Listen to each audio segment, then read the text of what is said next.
Bien, pues antes de empezar la predicación y la grabación y todo lo demás, quería comentaros un par de cositas solamente respecto al tema que me toca hoy. En un principio, cuando vi el bosquejo que se había mandado para las predicaciones, eché un primer vistazo así a bola, ¿cómo se dice esto, no? Por encima. Y la verdad es que creía que el tema que tenía para compartir hoy iba a ser súper lioso, me iba a enredar, no sabía cómo iba a sacarlo para adelante, lo iba a hacer aburrido, os iba a aburrir a vosotros. Y yo no, oraba al Señor para que me diera un poco encaminar hacia dónde podría hacerlo, ¿no? Y para que no os pasara a vosotros como me pasó a mí con la primera impresión que tuve al leer el texto que me toca por delante. Luego esto ya, conforme iban pasando los días, esto ya fue cambiando, ¿no? Y la verdad es que acabé bien, creo yo. Y la segunda es que tenía dos maneras de poder compartir estos versículos que tengo por delante con vosotros en esta mañana. Había dos maneras de encaminarlo. Una manera era, pues, para no hacerlo muy tedioso, muy lioso, era como, a ver cómo lo explico, hacerlo como like, ¿no? Vamos a sacar unos cuantos puntos sobre ello, me extiendo, y de esta manera os llevo a un sitio que prácticamente, sin querer vosotros, sin saberlo, os hubiera llevado a un sitio, ¿no? que yo quisiera. Pero no me hubiera centrado en la palabra realmente, en lo que allí ocurre. Entonces lo descarté. Y entonces tomé la segunda opción. Centrarme realmente en aquello en lo que dice la palabra de Dios aquí. Es por eso que os pido vuestra máxima atención, porque si no, sí que podéis caer en el aburrimiento. Porque vamos a ver unos nombres, vamos a ver unos relatos, va a haber historias entrelazadas unas con las otras, que si realmente no prestáis atención, os vais a despistar, no vais a saber de lo que estoy hablando. Entonces, aquel que está siguiendo la predicación por un móvil, que no se saca de esa aplicación de la Biblia a otra, ¿de acuerdo? Que siempre te llega un mensajito por ahí y te da por hincapié a leerla. Fuera, quitarlo del medio. Aquel que no está usando el móvil, que lo apague o lo tenga en silencio, para que no despiste a otro, ni a lo atrás, ni a lo de, ni al delante. Y aquel que tenga su Biblia abierta, que a mí es como me gusta, pues que me acompañe en este viaje que vamos a hacer hoy, porque vamos a ir de un sitio para otro y espero que el Señor nos ayude a desarrollarlo correctamente, ¿vale? Pues ahora sí, quiero empezar con una oración para que el Señor nos ayude a ilustrar todo esto que tenemos por delante. Empezamos. Señor y Padre que estás en los cielos, nos ponemos delante de ti con el mismo respeto, Señor, que lo hemos hecho anteriormente, porque tú nos vas a hablar, Señor, y esto merece toda nuestra atención. Tu palabra es viva, es eficaz, es transparente, Señor, nos va a llenar hasta lo más profundo de nuestro corazón y queremos que por medio de ella, Señor, tú nos cambies. Haznos ver qué nos quieres decir y ayúdanos a obedecerte. En el nombre de nuestro Señor Jesucristo. Amén. Muy bien, pues como sabéis, la semana pasada empezamos con esta serie de los profetas menores y estamos en el libro de Oseas. Ya Mitchell, la semana pasada, pues nos dio un anticipo de lo que iba a pasar sobre estos estudios que vamos a realizar y dio esa introducción del libro de Oseas, lo que significaba, cuántos profetas eran estos de las series menores, que no eran menos importantes porque eran menores, etc. Todo esto no lo voy a repetir porque aquel que se lo haya perdido, para eso están también las grabaciones que se están haciendo, que puede ir a la página de la iglesia, a la web, y allí las tiene. Entonces, ahí está. Y hoy vamos a continuar. Recordemos que el libro de Oseas tiene como objetivo mostrarnos la infidelidad que el pueblo de Israel había tenido para con Dios. Israel había sido un pueblo infiel, había sido pecador, había desobedecido a Dios, le había abandonado, había ido en pos de otros dioses y esto había enojado a Dios de tal manera que le quería hacer ver cuál era su situación real, que esto no iba a pasar Dios por alto toda esta serie de cosas sin que pasara nada. Entonces Dios usa al profeta Oseas para hacer ver al pueblo de Israel realmente cuáles son las consecuencias de llevar una vida de infidelidad, de abandono, de darle la espalda a Dios, y es por esto que Oseas nos va a mostrar todo esto. Y lo va a hacer de una manera muy curiosa, muy rara.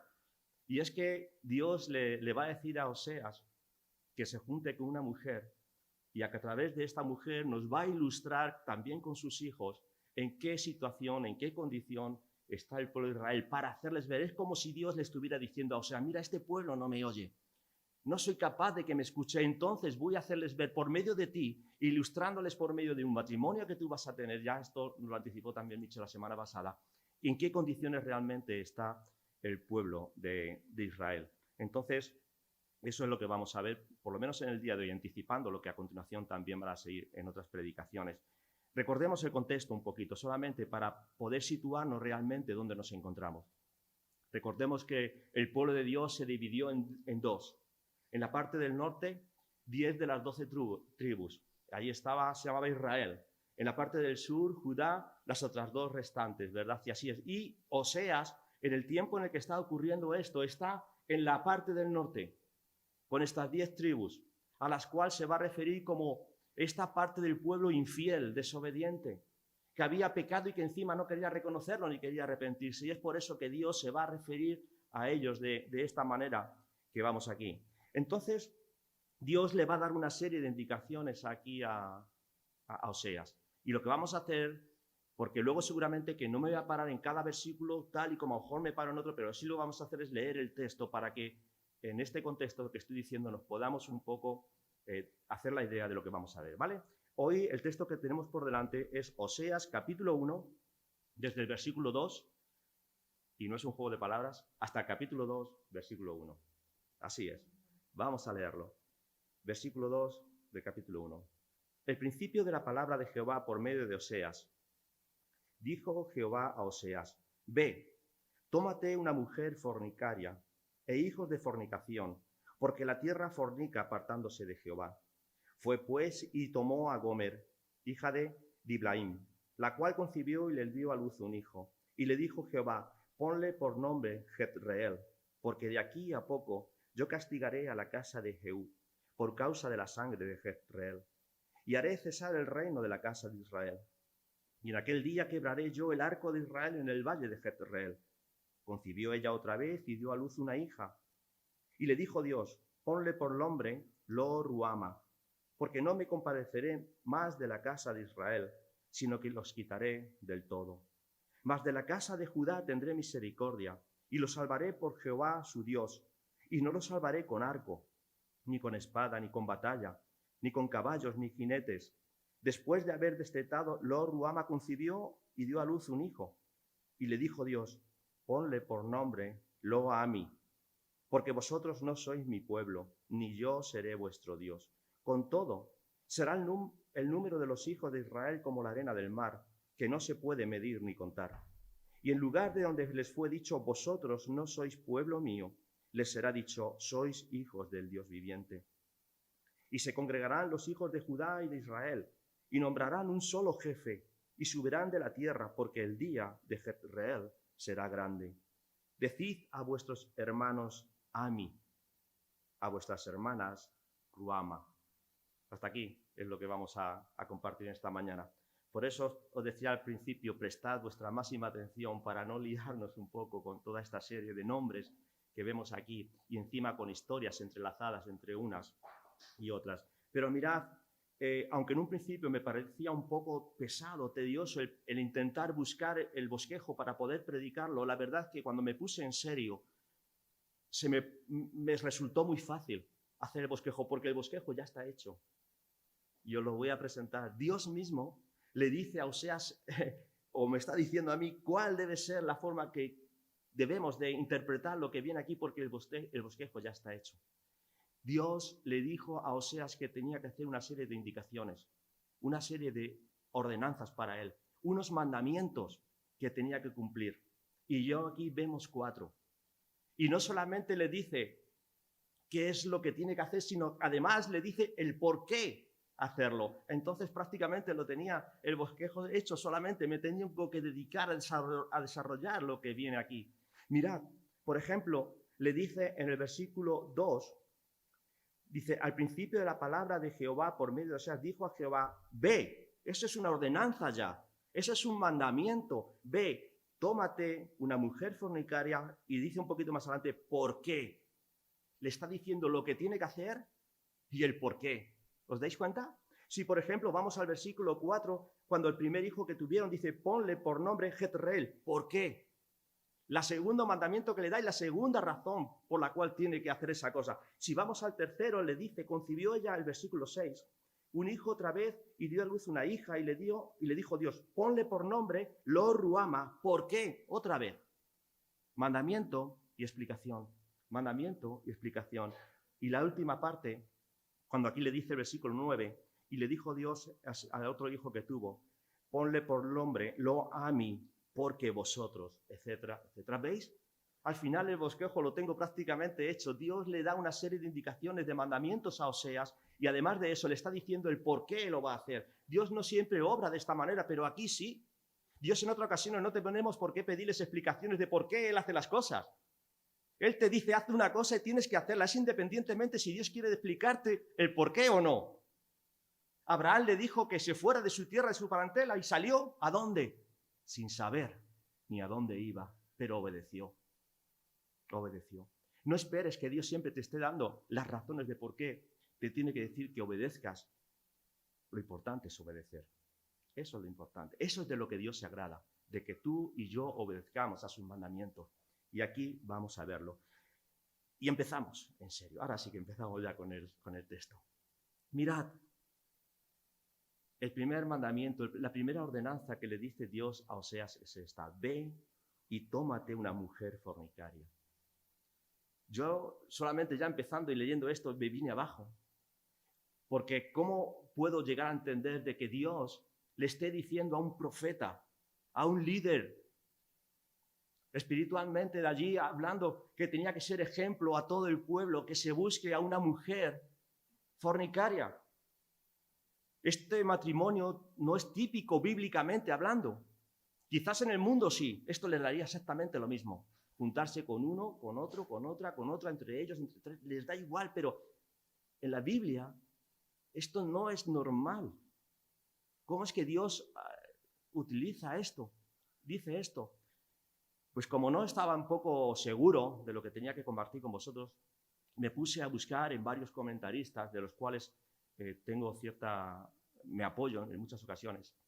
Y fijaros que ni entre ellos, de aquellos de los que yo más confiaba, ni entre ellos se ponían de acuerdo en dar una explicación a esto. De hecho, había algunos que decían de estos comentaristas, que Gomer, esta chica, cuando Oseas se juntó a ella, se casó con ella, aún todavía no se había prostituido, ni había tenido hijos todavía de prostitución, sino que ocurrió después que les fue infiel a Oseas, y a raíz de su infidelidad, de juntarse con unos y con otros, empezó a fornicar y vinieron hijos de fornicación a su hogar.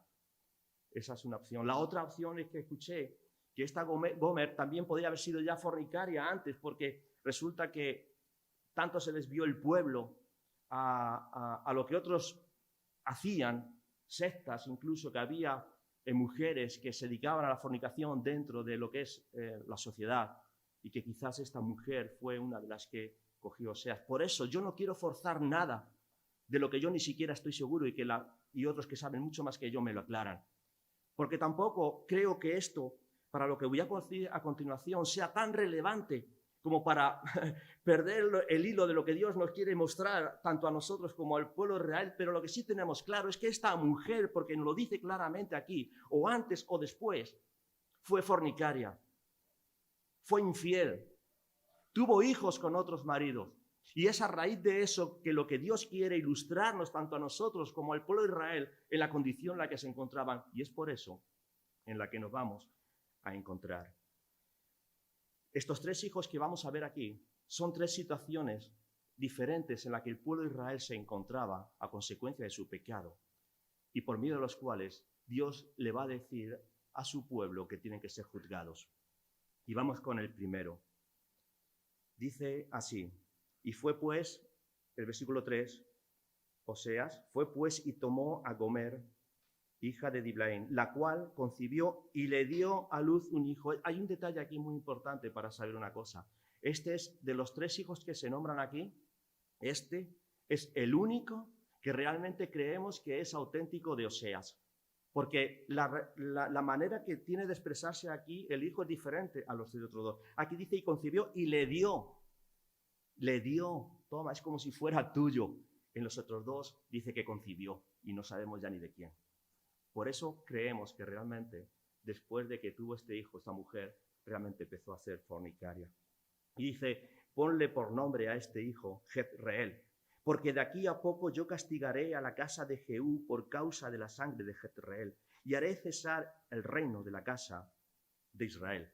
Jezreel, ponle por nombre Jezreel.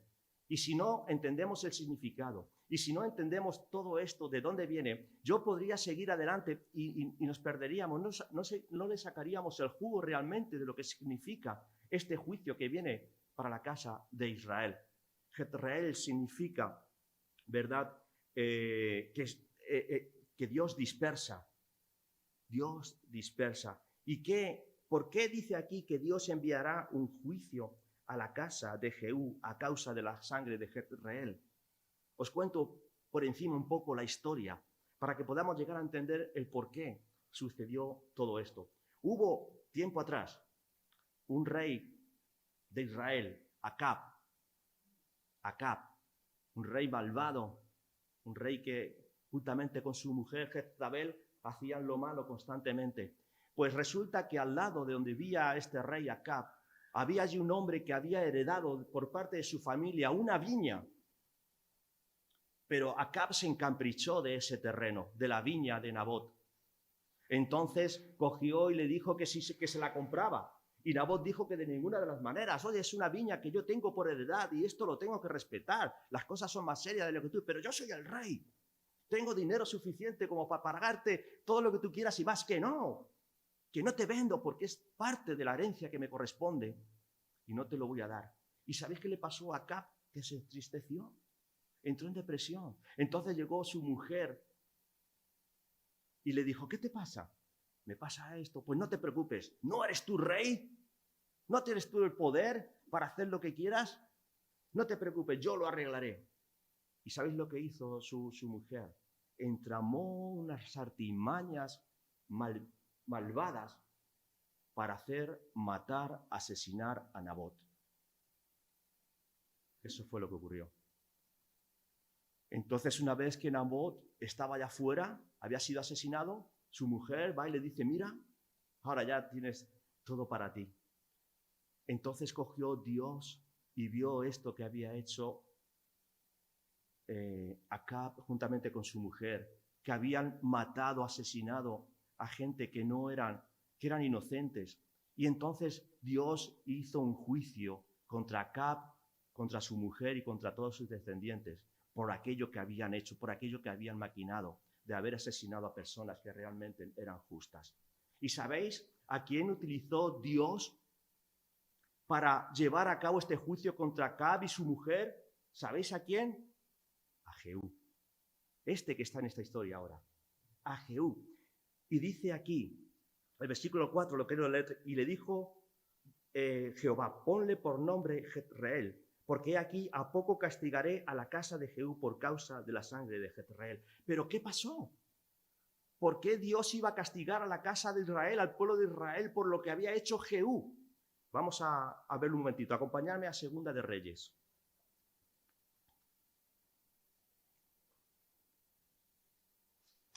Capítulo 9.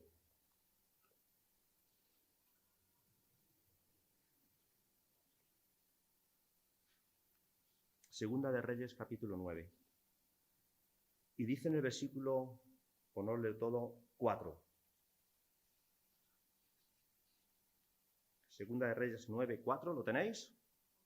Perfecto. Dice así, fue pues el joven, el profeta, a Ramot de Galaad. Y cuando él entró aquí, los príncipes del ejército que estaban sentados, y le dijo, príncipe, una palabra tengo que decirte. Y Jehú dijo, ¿a cuál de todos nosotros? Y él le dijo, a ti, príncipe. Y él se levantó y entró en casa. Y el otro derramó el aceite sobre su cabeza y le dijo, así ha dicho Jehová, Dios de Israel. Y va a hablar a Jehú, ¿de acuerdo? Y le dice, yo te he ungido por rey sobre Israel, pueblo de Jehová. Y este es el cometido que tenía Jehú. Esto es para lo que Dios le había escogido, lo que a continuación viene. Herirás a la casa de Acab, tu señor, para que yo vengue la sangre de mis siervos, los profetas, y la sangre de todos los siervos de Jehová de la mano de Jezabel. ¿Veis? Hasta aquí. Aquí entra en acción Jehú. Dios unge a Jehú como rey de Israel para hacer justicia por lo que Acab y Jezabel habían hecho, que habían asesinado, habían matado a profetas, a los siervos de Dios, y Dios estaba cansado de esto. Entonces Dios utiliza a Jehú para que haga juicio sobre la casa. Ese era su cometido, lo acabamos de leer. Para eso Dios le había escogido. Pero entonces, ¿por qué dice ahí en Oseas que me vengaré, que haré juicio a la casa de Israel por lo que Jehú ha hecho? ¿Qué ocurrió entonces para que pasara esto? Vamos a ver un poquito más adelante, capítulo 10 de Segunda de Reyes.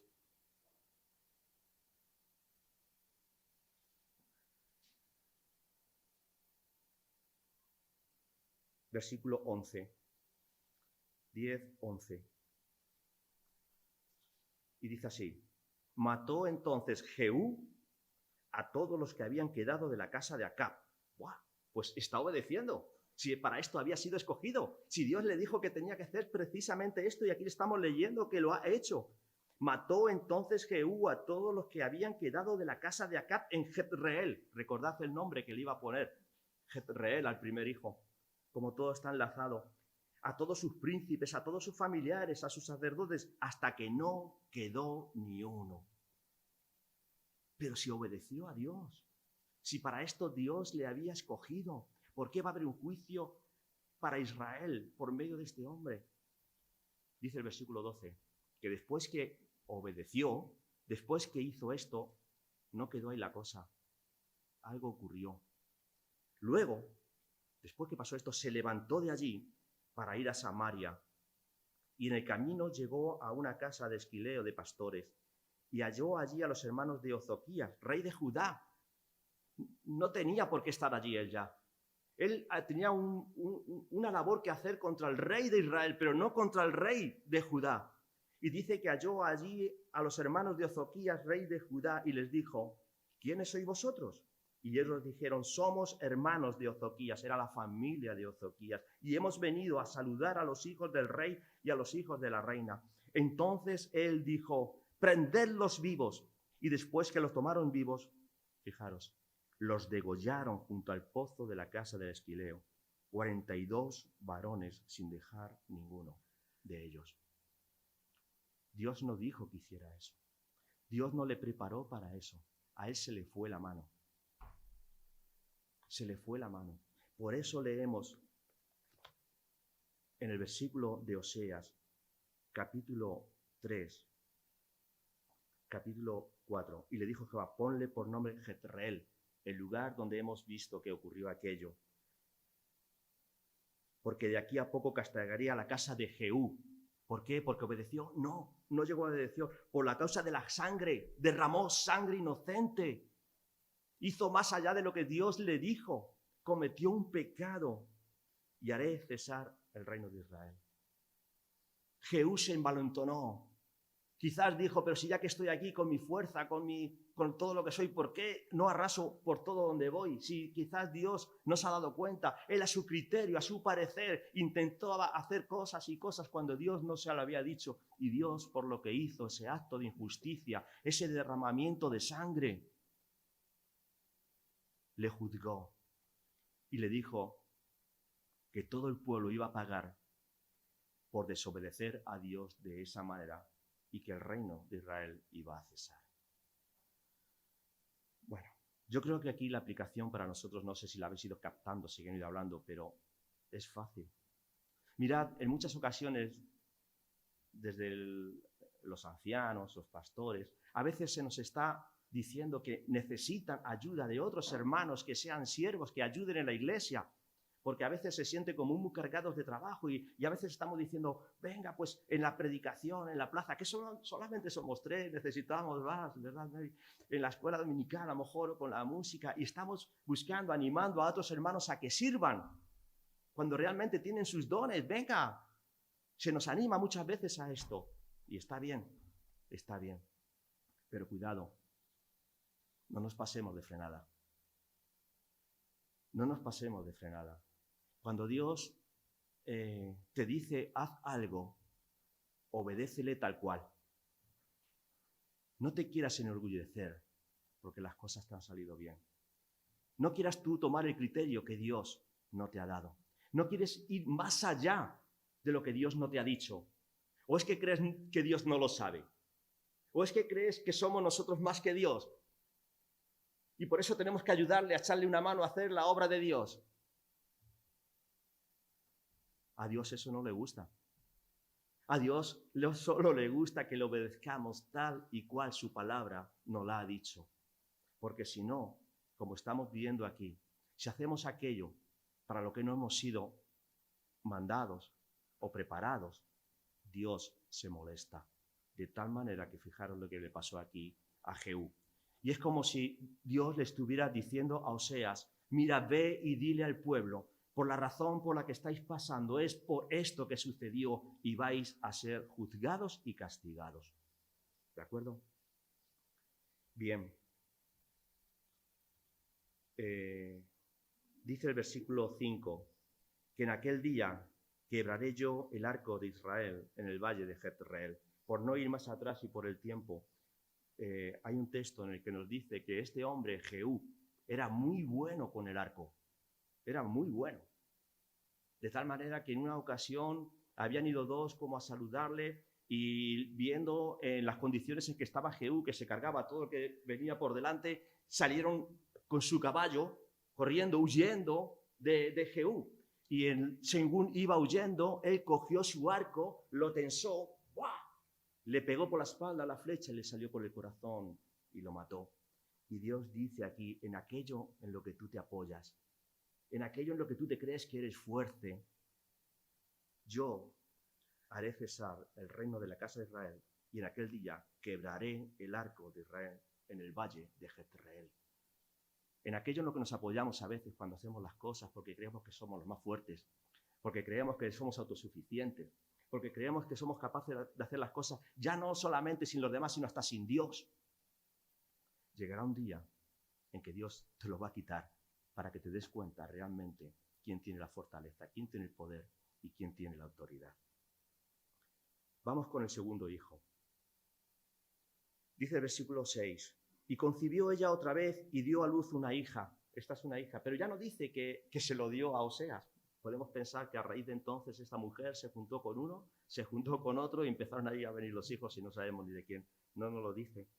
Y le dijo Dios, ponle por nombre Lo Ruama, porque no me compadeceré más de la casa de Israel, sino que los quitaré del todo. Lo Ruama, Lo Ruama, no me compadeceré. Lo Ruama, no me compadeceré, dice aquí. Son palabras muy duras de parte de Dios hacia su pueblo. Dice que a consecuencia de su pecado, a consecuencia de su desobediencia, a consecuencia de vivir de espaldas a Dios, Dios le está diciendo, hazles ver por medio de esta hija, que entra en tu matrimonio, Lo Ruama, no me compadeceré, no más misericordia. Hasta aquí hemos llegado. ¿Cómo? No puede ser. Mira, hemos estado hablando alrededor de la mesa precisamente acerca de esto, de la misericordia de Dios. El viernes, en la reunión de oración, aquellos que no estuvisteis, precisamente estábamos hablando de esto, acerca de la misericordia de Dios. Y aquí Dios, por medio del profeta Oseas, este matrimonio y esta hija que tiene, va y le dice, hazles ver al pueblo que por su comportamiento, que por su infidelidad, que por dejarme a mí y irse con otros, que eso realmente es ser una ramera, que eso realmente es ser fornicario, que por actuar de esa manera, les dice, Lo Ruama, ya no más me compadeceré de ti, ya no voy a tener más misericordia, tú te lo has buscado. Y esto fue lo que sucedió. El pueblo de Israel fue cautivo, fue llevado afuera y lo perdió todo. Lo perdió todo. Dice ahí, les quitaré todo. Pero mirad, es que no hay cosa más terrible en esta vida que no estar bajo el amparo de la misericordia y de la gracia de Dios. No hay cosa más triste que no estar bajo su misericordia.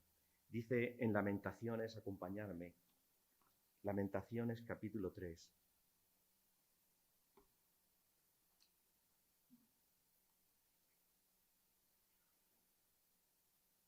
Lamentaciones capítulo 3 y versículo 22. Dice, ¿lo tenemos? ¿No?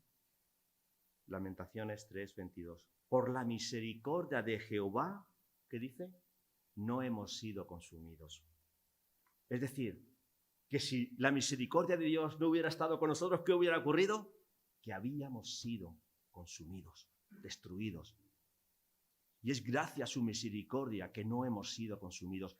Y ay de aquel que no esté bajo la misericordia y bajo la gracia de Dios. Porque por las misericordias de Dios no hemos sido consumidos, porque nunca decayeron sus misericordias. Nuevas son cada mañana. Grandes son tus misericordias. Entonces, esto es lo que conlleva llevar una vida de pecado. Esto es a lo que nos arrastra Satanás cuando vivimos de espaldas a Dios, desobedeciéndole, quitándole a Él como único Dios y verdadero y poniendo a otro en su lugar. Eso es fornicar, porque estoy prefiriendo a otro antes que a Dios. Y Dios dice que la manera de actuar, lo único que merecemos si vivimos de esa manera es que ya no voy a tener más compasión de ti, ya no voy a tener más misericordia de ti. Lo ruama por tu manera de vivir, por tu manera de tratarme. ¿Cómo me puedes tratar así después de lo que yo te he hecho? Mirad, algo parecido, semejante a esto ocurre también con Jerusalén y quisiera comentarlo también. Vamos a un momento a Ezequiel capítulo 16. Ezequiel capítulo 16.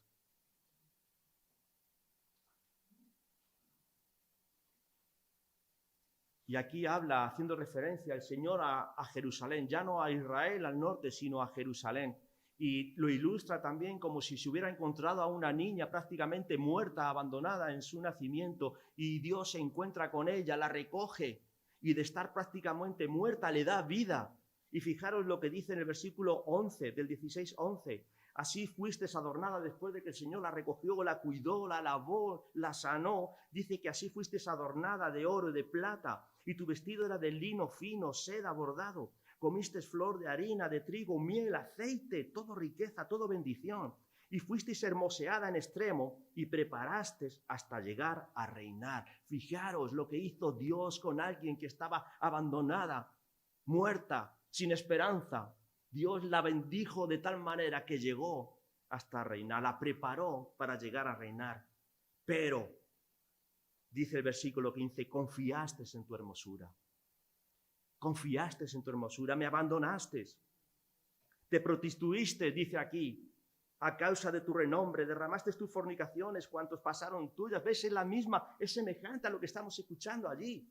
Dios cogió a alguien que estaba prácticamente sin ser nada, le cuidó hasta lo sumo y confiaste en ti, en tu fortaleza, en tu riqueza, en tu belleza y fornicaste, me abandonaste.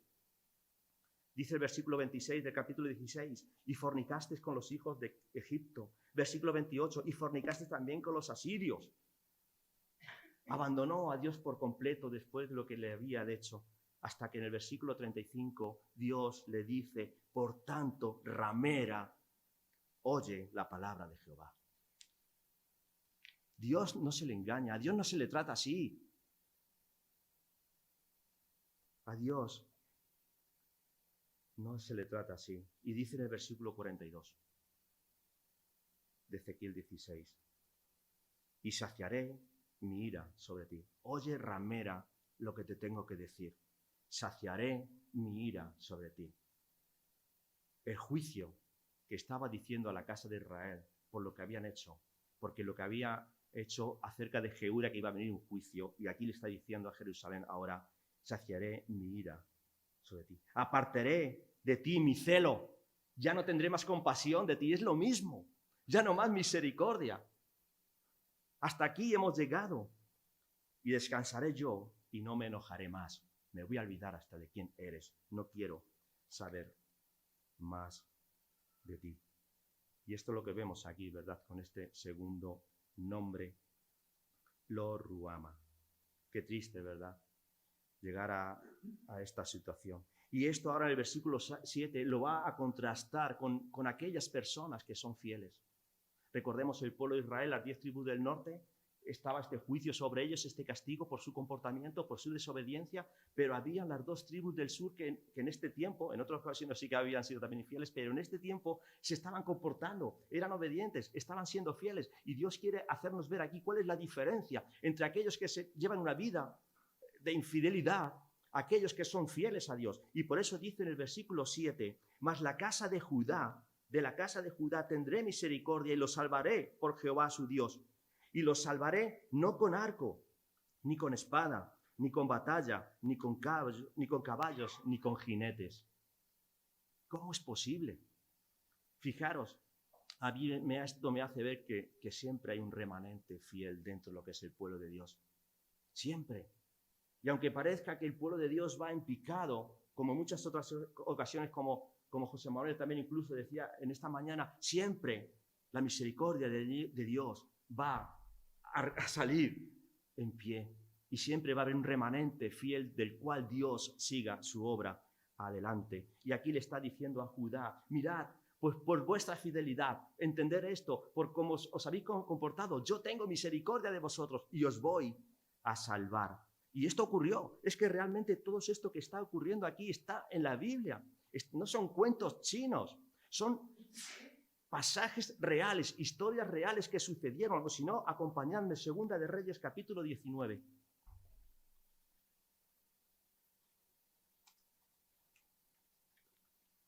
Segunda de Reyes, capítulo 19.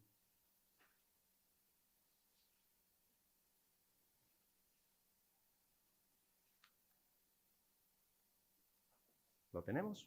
Vale. Y vamos al versículo 15. Y vamos a encontrar esta situación de la cual estamos viendo aquí en Oseas que ocurrió. Dice, oró Ezequías, versículo 15, oró Ezequías delante de Jehová diciendo, Jehová, Dios de Israel, que moras entre los querubines, solo tú eres Dios de todos los reinos de la tierra. Tú hiciste el cielo y la tierra. Inclina, oh Jehová, tu oído y oye. Abre, oh Jehová, tus ojos y mira. Oye las palabras de Sennacherib, que ha enviado a blasfemar al Dios viviente. Es verdad, oh Jehová, que los reyes de Asiria, estos eran el enemigo, atentos ahora, ¿vale?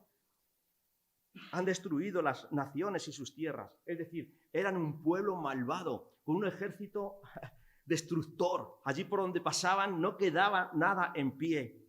Dice, y que echaron al fuego a sus dioses, por cuantos ellos no eran dioses, sino obra de manos de hombres, de madera, de piedra, y por eso los destruyeron. Ahora, pues, oh Jehová Dios nuestro, sálvanos. Ellos estaban viendo que venía este ejército tan destructor hacia ellos. Solamente era Judea. Eran dos tribus. Sálvanos, te ruego, de su mano, para que sepan todos los reinos de la tierra. ¿El qué tenían que saber? ¿Que Judá era buena? ¿Que era fiel? Como decíamos el viernes. No, sálvanos, para que ellos sepan, Jehová, que tú eres Dios. Que tú eres Dios. Eso es lo que Ezequías ahí estaba orando. Ellos se veían peligrar sus vidas, sus tierras, todo lo que tenían a causa, y estaban siendo fieles. Y claman a Dios pidiendo misericordia. Pero no porque yo me la merezca, sino para que vean que realmente tú eres el Dios verdadero. Eso es por lo cual estaba orando. Y si vamos ahora al versículo 32 de este mismo capítulo, Segunda de Reyes 19, 32, ahí leemos. Después de que escuchó la oración, dice, por tanto, así dice Jehová acerca del rey de Asiria. Prepararos. No entrará en la ciudad, ni echará saeta en ella, ni vendrá delante de ella con escudo, ni levantará contra ella baluarte. No va a pasar nada. Yo he escuchado la oración de mi pueblo que siendo fiel. le he escuchado. Y aunque este ejército es poderoso, es por allí arrasador, y aunque vosotros quizás no creéis que tenéis la fuerza suficiente, yo os salvaré. Yo os salvaré. ¿Por qué? Dice el versículo 33, por mí, por el mismo camino que vino, volverán y no entrarán a esta ciudad, dice Jehová, porque yo ampararé a esta ciudad para salvarla, por amor a mí mismo. No porque te lo merezcas, no porque te crees que eres lo suficientemente mejor que todos los demás para hacerlo, no, por amor a mí mismo y por amor a David, mi siervo. Y aconteció, fijaros, esta es la historia que nos interesa, lo que ocurrió. Y aconteció que aquella misma noche salió el ángel de Jehová. ¿Quién salió? ¿El ejército de Judá? No, salió Dios mismo. Y mató el campamento de los asirios a 185,000. Y cuando se levantaron por la mañana, he aquí que todo lo único que encontraron fueron los cuerpos de aquellos asirios. ¿Y cómo ocurrió aquello? Habían estado orando el día de antes y cuando se levantaron al día siguiente se encontraron al todo ese ejército sirio derrotado. ¿Cómo ocurrió? Pues mira, aquí lo pone. Ocurrió, yo os salvaré, no con arco, ni con espada, ni con batalla, ni con caballos, ni con jinetes. Todo lo que tú podrías tener para poder defenderte no me hace falta para salvarte. Porque soy Dios capaz, suficiente, poderoso para hacer las cosas de esta manera. ¿No te quedas admirado? ¿No te quedas asombrado? ¿Por qué a veces confiamos tanto en nuestras cosas, en nuestros recursos?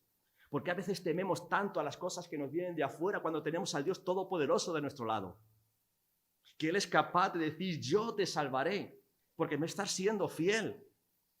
Y este es el contraste que Oseas quiere dejar aquí al pueblo de Israel. ¿Veis las consecuencias de vivir una vida de espaldas a Dios? Vais a ser juzgados, os será quitado todo, vais a ser llevados a otro sitio.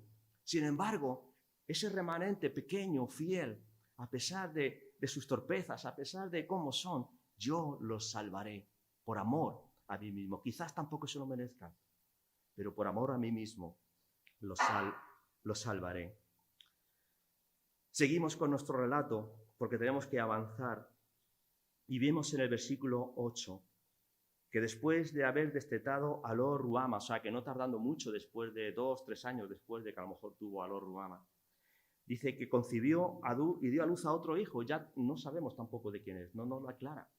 No indica mucho que fuera tampoco de Oseas, tampoco sabemos si fue de su segundo marido, de su segundo encuentro que tuvo con otro hombre, pero no lo aclara. Y le dice aquí, dijo Dios, ponle por nombre Lo-Ami. Y esto significa, pues como vemos ahí en nuestras Biblias, no pueblo. No sois mi pueblo, porque vosotros no sois mi pueblo, ni yo seré vuestro Dios. Lo-Ami, no pueblo. Yo creo que, mirad, a consecuencia de cómo estaba Israel, esto va increciendo cada vez más. En un principio, ponle por nombre Jezreel, vais a ser juzgados por la desobediencia. En el segundo, Lo-Ruama, ya no voy a tener más compasión ni misericordia de vosotros. Y llega hasta el extremo de querer dirigirse a su pueblo y decirle, Lo-Ami, ya no os considero mi pueblo. Ya no os considero mi pueblo. Hasta ese punto había llegado a enfadar a Dios, por decirlo de alguna manera, por su actitud, por su comportamiento, de decirle toda esta serie de cosas a ellos. Ya no sois mi pueblo, os rechazo, os rechazo. A mí se me hace triste el llegar a un pasaje como este y explicar toda esta serie de cosas después de la mesa del Señor, después de estar hablando de su gracia, de su misericordia. Me pone triste el pensar que Dios esto lo ha dejado aquí para nosotros también. Porque si no le hubiera interesado que esto lo supiéramos, no lo hubiera quitado, hubiera dicho otra parte de la palabra. Pero esto lo ha dejado aquí también para nosotros en el día de hoy. Cuidado con nuestro comportamiento, cuidado cómo tratamos a Dios, cuidado en cómo obedecemos, cuidado en qué ponemos en primer lugar a Dios, porque Dios nos puede juzgar. Porque Dios nos puede decir, Lo-Ruama, ya no más misericordia. He sido suficientemente paciente para contigo. Porque Dios te puede llegar a decir, Lo-Ami, ya no perteneces a mi pueblo. Se me pone la piel de gallina pensar que yo puedo estar en esa condición sin darme cuenta. Avisarme, como Oseas está avisando aquí al pueblo. Y en medio de todo este caos, en medio de toda esta desgracia, en medio de todo este desaliento y tristeza, viene Dios con el versículo 10 y dice, con todo. Con todo. ¿Cómo? Lo único que se merecía este pueblo por aquellas cosas que estaba haciendo realmente lo que les estaba aconteciendo, ser juzgados, no tener misericordia, ser abandonados, que lo perdieran todo, que no les considerara más su pueblo, pero con todo. Pero a pesar de eso, dice ahora, será el número de los hijos de Israel como la arena del mar, que no se puede medir ni contar. Y en lugar de donde les fue dicho, vosotros no sois pueblo mío, les será dicho ahora, sois hijos del Dios viviente. Con todo pasará esto. Es verdad que el presente que tiene este pueblo, esta situación, va a ser de juicio. Pero Dios dice, el futuro es esperanzador. ¿Por qué? Porque dice ahí que Él, hace una promesa como ya hizo antes Abraham. El número de los hijos de Israel será como la arena del mar, que no se puede medir y contar. Y allí donde les fue dicho que ya no soy mi pueblo, ahora les será dicho, sois pueblo mío. Ahora sois pueblo mío. Esto fue lo que le dijo Abraham. Y Dios cumple el pacto.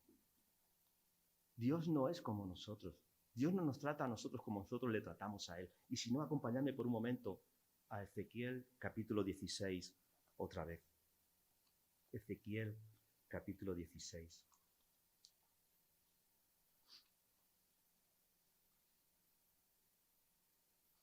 Cuando a esta muchacha que Dios le había sacado de donde estaba y la puso como reina prácticamente, como una reina, pero ella fornicó, abandonó a Dios y le dijo, oye, ramera, lo que te tengo que decir. Y cuando en el versículo 42 hemos leído, y saciaré mi ira sobre ti, el juicio mío viene por lo que has hecho.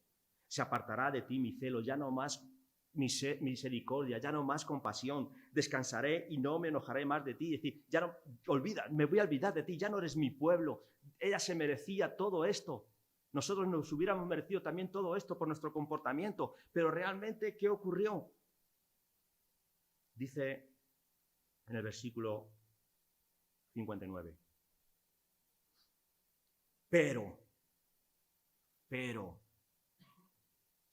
más ha dicho Jehová el Señor, ¿haré yo contigo como tú hiciste, que menospreciaste el juramento para invalidar mi pacto? ¿Allí se comportará Dios de la misma manera que nos hemos comportado nosotros? En ninguna manera. Antes yo tendré memoria de mi pacto que concerté contigo en los días de tu juventud y estableceré contigo un pacto sempiterno, un pacto para siempre. Mira, te mereces todo esto por tu comportamiento, pero mira, yo no me comporto igual que tú. Hice un pacto a Abraham, en ti serán benditas todas las naciones de la tierra. Y Dios va a cumplir ese pacto. Dios no quiebra, no quebranta aquello que dice y aquellas que son sus promesas. ¿Y sabéis qué? Esto no solamente va con el pueblo de Israel, con Judá, con aquellos, eso va también contigo y conmigo. Va con cada uno de nosotros que estamos aquí en esta mañana. Si vamos a Efesios capítulo 2, algo hemos leído también antes en Tito en esta mañana alrededor de la mesa. ¿O es que creéis que nosotros no hemos sido infieles? ¿Es que creéis que nosotros no hemos sido desobedientes? ¿Es que creéis que nosotros no hemos tratado a Dios de la misma manera que estaba tratando Israel y en otras ocasiones Judá a Dios? Y nosotros hemos sido así de esa manera también. Y nosotros hubiéramos merecido también ese mismo trato. Un trato de venir la ira de Dios sobre nosotros, el juicio. Un trato de decirnos que mira, ya no voy a tener más compasión de ti, te he dado demasiadas oportunidades, Santi, ¿qué estás haciendo con tu vida? Un trato de decir, ya no te quiero considerar más uno de mis hijos. Ya no quiero que pertenezcas más a mi pueblo. Eso es lo único que merecíamos por conforme nosotros también nos hemos comportado. Pero da y dice en Efesios capítulo 2, y Él os dio vida a vosotros cuando estabais, ¿cómo estábamos? Muertos en nuestros delitos y pecados, en los cuales anduvisteis en otro tiempo, siguiendo la corriente de este mundo, conforme al príncipe de la potestad del aire, espíritu que ahora operan los hijos de desobediencia, entre los cuales también todos nosotros, escuchad, que merecemos el mismo trato que aquellos de los cuales estamos hablando en esta mañana. ¿Por qué? Porque todos nosotros vivíamos en otro tiempo en los deseos de nuestra carne, haciendo la voluntad de la carne, de los pensamientos. Éramos por naturaleza, ¿de qué? Hijos de ira, igual que los demás. Y merecíamos ese mismo trato.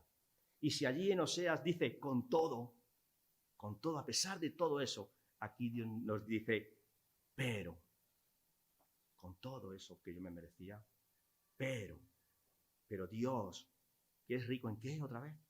En misericordia, por su gran amor con que nos amó. Aun estando nosotros en esa condición, Dios nos salvó.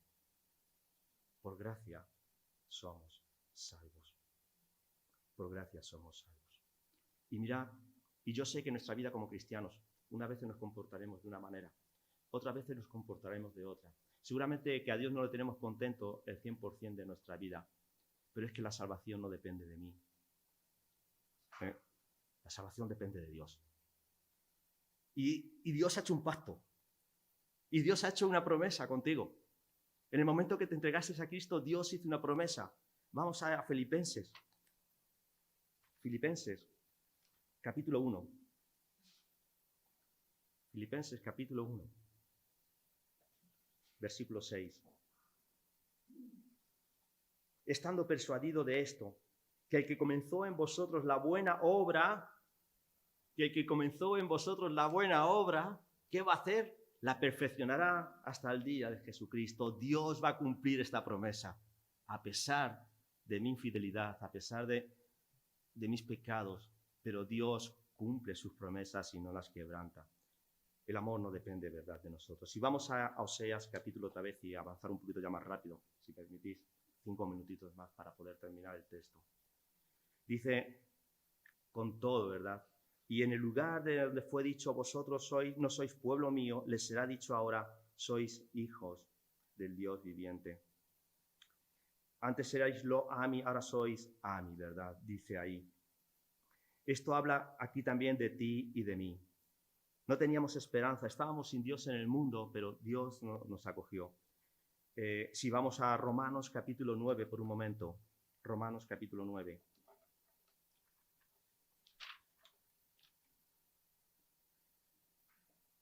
Versículo 21. Dice así, ¿o no tiene potestad el alfarero sobre el barro para hacer de la misma masa un vaso para honra y otro vaso para deshonra? Es decir, si hay un alfarero y tiene una masa que es de barro, él puede hacer lo que le dé la gana con ese vaso. Puede hacer un barro, una jarra, una taza, puede hacer lo que quiera. Y dice aquí, y para hacer notorias, versículo 22, al final, y con mucha paciencia los vasos de ira preparados para destrucción, y para hacer notorias las riquezas de su gloria, las mostró para con los vasos de misericordia, que le preparó de antemano para gloria, a los cuales también les ha llamado. Esto es a nosotros, no solo a judíos, sino también a gentiles. Como también dice Oseas, fijaros si esto era importante para Pablo, que lo rescata este detalle, dice, llamaré pueblo mío al que no era mi pueblo, y a la amada, amada. Y en lugar de donde se les dijo, vosotros no sois pueblo mío, allí será llamados hijos de Dios viviente. Dios tiene misericordia. Dios restaura. Y esto no solamente tiene que ver con el pueblo de Israel, con el pueblo judío. Esto tiene que ver con cada uno de nosotros. ¿O no os habéis dado cuenta de lo que acabo de leer en el versículo 24? A los cuales también ha llamado, esto es notorio, no solo a judíos, sino también a gentiles. Hemos sido reconciliados. Mirad, y para ir un poco ya concluyendo casi. Dios tiene muchas razones, suficientes razones como para desecharnos. Un montón de razones por los cuales deberíamos ser juzgados y la ira de Dios venir sobre nosotros. Pero realmente lo que estamos viendo aquí es que Dios tiene misericordia. Dice el versículo 11, y se congregarán los hijos de Judá de la casa de Israel y nombrarán un solo jefe y subirán de la tierra porque el día de Israel será grande. Va a haber un día de gozo, de alegría. ¿Por qué? Porque el pueblo de Israel, que hasta entonces estaba dividido, la parte del norte y la parte del sur, llegará un día en que aquello realmente se va a quitar. Y trae aquí una cosilla para enseñárosla. que a ver si me da tiempo a hacerla. Si leemos en Isaías capítulo 10, vamos un momento a Isaías capítulo 10.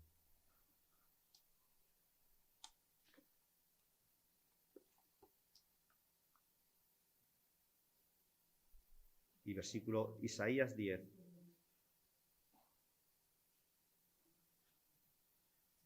10:20. Aquellos pocos que han quedado, ese remanente del que antes hablábamos, dice que acontecerá en aquel tiempo que los que hayan quedado de Israel y los que hayan quedado de la casa de Jacob nunca más se apoyarán en el que les hirió, sino que se apoyarán con la verdad de Jehová, el Santo de Israel. El remanente volverá, el remanente de Jacob volverá al Dios fuerte. Y en Ezequiel capítulo 37, Ezequiel capítulo 37, versículo 15, dice: y vino a mí la palabra de Jehová diciendo: hijo de hombre, ahora toma un palo. Yo lo que voy a hacer. Esta es la ilustración que os quería hacer, ¿vale? Dice así: hijo de hombre, toma ahora un palo y escribe en él para Judá, para los hijos de Israel, tus compañeros. Toma después otro palo. Uno representa a Judá y otro representa a Israel, ese pueblo que estaba dividido. Luego, júntalos, dice ahí. Se quedan juntos, ¿vale? Júntalos luego el uno con el otro, para que ya no sean solo uno, serán en tu mano. Y cuando te pregunten los hijos del pueblo diciendo: ¿no nos enseñas qué te propones con esto? ¿Qué significa esto? Diles: así ha dicho Jehová el Señor: he aquí, yo tomo el palo de José que está en la mano de Efraín y de las tribus de Israel sus compañeros, y los pondré con el palo de Judá, lo que acabamos de hacer, y les haré un solo palo, y serán uno en mi mano. Esto es lo que Dios está diciendo, que de dos pueblos hizo uno. Y eso no solamente tiene que ver, como he dicho antes, con Judá, con Israel. Eso tiene que ver también con nosotros. Si fuéramos allí a Juan, está hablando de que el Señor Jesús es el buen pastor que da su vida por las ovejas. Y dice que hay unos que no son de este redil, pero que van a ser de redil. Y eso está hablando con cada uno de nosotros. Salmo 89, un último texto que vamos a leer. Salmo 89.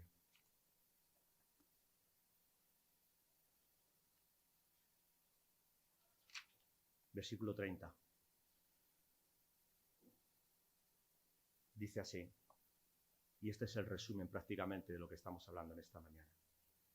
Si dejaren sus hijos mi ley, si no anduvieran en mis juicios, si profanaren mis estatutos y no guardaran mis mandamientos, entonces, a Dios no se le engaña, dice, entonces castigaré con vara su rebelión y con azotes sus iniquidades. Mas, por tanto, porque Dios, más no quitaré de él mi misericordia, ni falsaré mi verdad, no olvidaré mi pacto, ni mudaré lo que ha salido de mis labios. Una vez he jurado por mi santidad y no mentiré. Su descendencia será para siempre y su trono como el sol de delante de mí. Yo lo tengo súper claro después de estos versículos que estoy compartiendo con vosotros en esta mañana. Mirad, es verdad que nuestro proceso como cristianos en nuestra vida va a haber altos y va a haber bajos. Pero la fidelidad, la misericordia, la gracia de Dios no depende de mí. Depende de lo que hemos hecho esta mañana, lo que hemos recordado en esta mañana.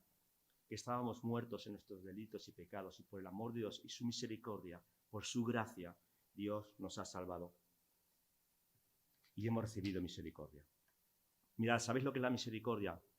Yo creo que a veces tendríamos que pararnos un poco más en todas estas definiciones y entender lo que significa. Hablamos mucho, pero entendemos poco. Misericordia. Misericordia es no recibir aquello que yo merezco. Yo por mi comportamiento no merecía vida eterna. Por mi actitud no merecía el perdón de pecados. Por cómo me he comportado durante mucho tiempo, lo único que estaba mereciendo es el juicio de Dios. Pero ¿sabéis qué?